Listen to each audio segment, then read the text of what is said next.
Hello everyone, എല്ലാവർക്കും എജു with me YouTube ചാനലിൻ്റെ ഏറ്റവും പുതിയ വീഡിയോയിലേക്ക് സ്വാഗതം. ഇന്നത്തെ വീഡിയോയിൽ SPC പരീക്ഷയിൽ ചോദിക്കാൻ സാധ്യതയുള്ള വളരെ ഇമ്പോർട്ടൻ്റ് ആയിട്ടുള്ള ചോദ്യങ്ങളും അവയുടെ ഉത്തരങ്ങളുമാണ് ഡിസ്കസ് ചെയ്യുന്നത്. വീഡിയോയിലേക്ക് പോകുന്നതിന് മുമ്പായി ചാനൽ ഇതുവരെയും സബ്സ്ക്രൈബ് ചെയ്യാത്ത കൂട്ടുകാർ സബ്സ്ക്രൈബ് ചെയ്ത് തൊട്ടടുത്തുള്ള ബെല്ലൈക്കൺ കൂടി എനേബിൾ ചെയ്യാൻ ശ്രദ്ധിക്കുക. കൂടാതെ നിങ്ങളുടെ കൂട്ടുകാരിലേക്ക് ഷെയർ ചെയ്യാനും വീഡിയോ ഒന്ന് ലൈക്ക് ചെയ്ത് കാണാനും ശ്രദ്ധിക്കുക. ഇത് മൂന്നാമത്തെ പാർട്ട് വീഡിയോ ആണ്. ഇതിനു മുമ്പ് നമ്മൾ 2 പാർട്ട് വീഡിയോകൾ SPC പരീക്ഷയുമായി ബന്ധപ്പെട്ട് ചെയ്തു വെച്ചിട്ടുണ്ട്.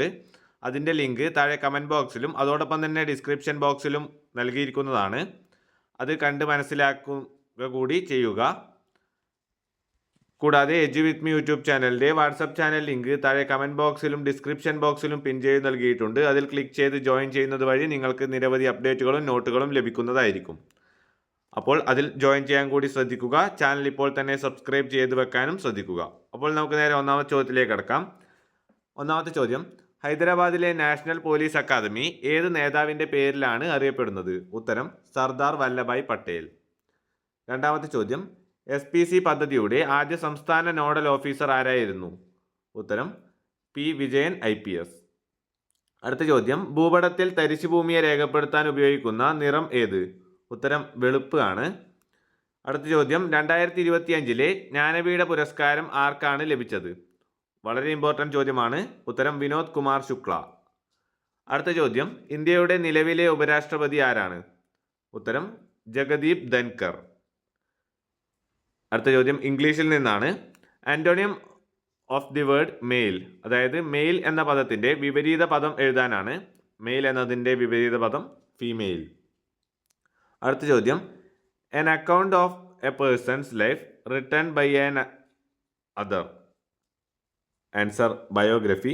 അടുത്തതായി 8ാമത്തെ ചോദ്യമാണ്. മാത്സിൽ നിന്നുമുള്ള ചോദ്യമാണ്. ഇത് സിംപ്ലിഫൈ ചെയ്യുകയാണ് വേണ്ടത്.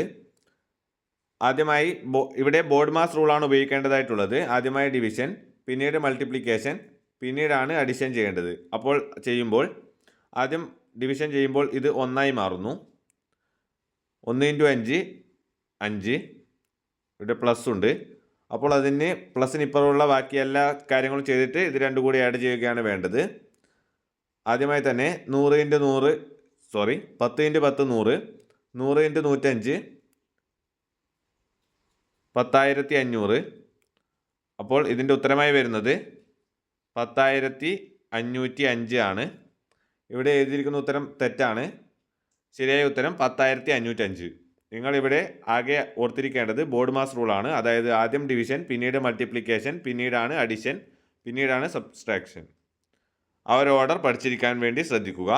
അടുത്ത ചോദ്യം: പുരാതന ഈജിപ്തുകാർ ഉപയോഗിച്ചിരുന്ന ലിപി ഏത്? ഉത്തരം: ഹൈഡ്രോഗ്ലിഫിക് ലിപി. അടുത്തതായി 10ാമത്തെ ചോദ്യം: ലോക ജനസംഖ്യാ ദിനമായി ആചരിക്കുന്നത് എന്ന്? ഉത്തരം: ജൂലൈ 11. അടുത്തത്: കാന്തങ്ങൾ നിർമ്മിക്കുന്ന ലോഹസങ്കരം ഏത്? ഉത്തരം: അൽനിക്കോ ആണ്. അടുത്തതായി: അസ്ഥികളുടെ കാഠിന്യത്തിന് കാരണമായ പദാർത്ഥം ഏത്? ഉത്തരം: കാൽസ്യം.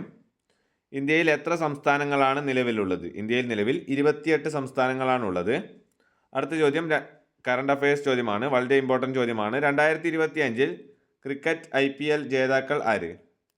ഉത്തരം: റോയൽ ചലഞ്ചേഴ്സ് ബംഗളൂരു അല്ലെങ്കിൽ RCB. അടുത്തത്: എത്ര മെഗാബൈറ്റ് ചേർന്നാലാണ് 1 ഗിഗാബൈറ്റ് ഉണ്ടാവുക?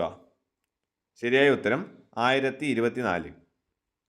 അടുത്ത ചോദ്യം: 2024 ഓഗസ്റ്റ് 15 ഇന്ത്യയുടെ എത്രാമത്തെ സ്വാതന്ത്ര്യദിനമായാണ് ആഘോഷിച്ചത്? ഉത്തരം: 78. സ്കൂപ്പ് എന്ന പദം ഏത് കായിക ഇനവുമായി ബന്ധപ്പെട്ടിരിക്കുന്നു? ഉത്തരം: ഹോക്കി. അടുത്ത ചോദ്യം: ഭരണഘടനയുടെ ഏത് അനുച്ഛേദത്തിലാണ് വിദ്യാഭ്യാസം ഉൾപ്പെടുത്തിയിരിക്കുന്നത്?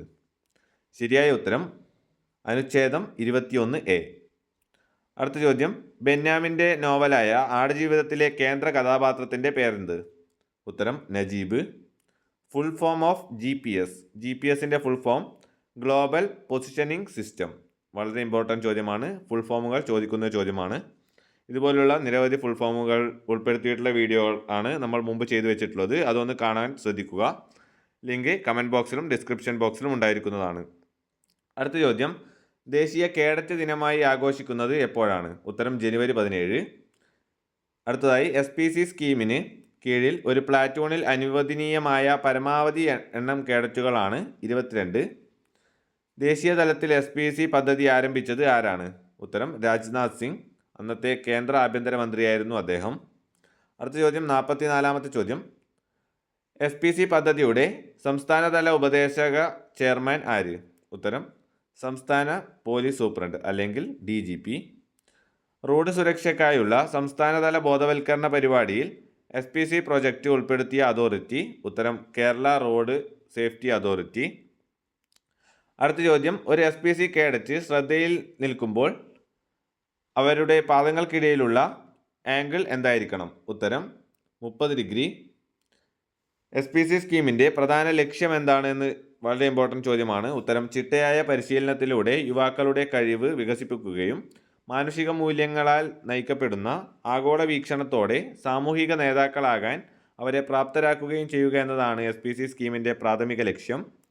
അടുത്ത ചോദ്യം. കേരള ഹൈക്കോടതിയുടെ നീതിക്കു വേണ്ടിയുള്ള പോരാട്ടത്തിൻ്റെ ഭാഗമായി SPC Kerala legal service authority project തിരഞ്ഞെടുത്തത് ഏത് അതോറിറ്റിയാണ്? ഉത്തരം കേരള ലീഗൽ സർവീസസ് അതോറിറ്റി. അടുത്ത ചോദ്യം. നിലവിലെ 2023 കേരള വിദ്യാഭ്യാസ മന്ത്രി ആര്? ഇപ്പോഴുള്ള നിലവിലെ വിദ്യാഭ്യാസ മന്ത്രി ആര് എന്നാണ് ചോദ്യം. ഉത്തരം വി ശിവൻകുട്ടി. അടുത്തത്. എൻ്റെ മരം പദ്ധതിക്കായി SPCയുമായി സഹകരിക്കുന്ന സർക്കാർ വകുപ്പ് ഏതാണ്? ഉത്തരം സോഷ്യൽ ഫോറസ്ട്രി. അടുത്തതായി SPC ശ്രേണിയിലെ ഏറ്റവും ഉയർന്ന നയരൂപീകരണ ബോഡി ഏതാണ്? ഉത്തരം സംസ്ഥാനതല ഉപദേശക സമിതി. അടുത്ത ചോദ്യം. ലോക്ക്ഡൗൺ കാലത്ത് കുട്ടികളുടെ മാനസികാരോഗ്യ പ്രശ്നങ്ങൾ പരിഹരിക്കുന്നതിനായി കേരള പോലീസും SPCയും ആരംഭിച്ച ടെലിഫോൺ കൗൺസിലിംഗ് പ്രോഗ്രാമിൻ്റെ പേരെന്ത്? ഉത്തരം ചിരി എന്നാണ്. അടുത്ത ചോദ്യം. SPC പദ്ധതിയുടെ കേരളത്തിലെ ആദ്യ നോഡൽ ഓഫീസറായി നിയമിക്കപ്പെട്ടത് ആരാണ്? ഉത്തരം P വിജയൻ IPS. ഇപ്പോഴത്തെ additional director general of police ആരാണ്? ഉത്തരം ഡോക്ടർ ഷെയ്ഖ് ദർവേഷ് സാഹിബ് IPS. അടുത്ത ചോദ്യം. ഇപ്പോഴത്തെ ഡയറക്ടർ ജനറൽ ഓഫ് പോലീസ് ആര്? ഉത്തരം മനോജ് എബ്രഹാം IPS. ഇപ്പോഴത്തെ additional director general of police ആരാണ്? ഉത്തരം MR അജിത് കുമാർ IPS. ഇപ്പോഴത്തെ additional director general of police crime branch ആരാണ്? ഉത്തരം വെങ്കിടേഷ് IPS. അടുത്ത ചോദ്യം. ഇപ്പോഴത്തെ DGE അതായത് ഡയറക്ടർ ജനറൽ ഓഫ് എഡ്യൂക്കേഷൻ പൊതുവിദ്യാഭ്യാസ വകുപ്പ് ആരാണ്? ഉത്തരം ഷാനവാസ് IAS. ഇപ്പോഴത്തെ കേരള ഗവർണർ ആര്? ഉത്തരം രാജേന്ദ്ര അർലേക്കർ. അടുത്തതായി നിങ്ങൾക്കായുള്ള ചോദ്യമാണ്. നിങ്ങൾ കമൻറ്റ് ചെയ്യേണ്ടതായിട്ടുള്ള ചോദ്യം. SPC സ്കീമിലെ ഏറ്റവും ഉയർന്ന റാങ്കുള്ള എക്സിക്യൂട്ടീവ് ഓഫീസർ ആരാണ്? ഇത് കമൻറ്റ് ബോക്സിൽ കമൻറ്റ് ചെയ്യാൻ ശ്രദ്ധിക്കുക. അപ്പോൾ വീഡിയോ ഇവിടെ അവസാനിക്കുന്നു. വീഡിയോ നിങ്ങൾക്ക് ഉപകാരപ്രദമായാൽ ചാനൽ മറക്കാതെ സബ്സ്ക്രൈബ് ചെയ്ത് ബെല്ലൈക്കൺ കൂടി എനേബിൾ ചെയ്യൂ. Thank you for watching. By.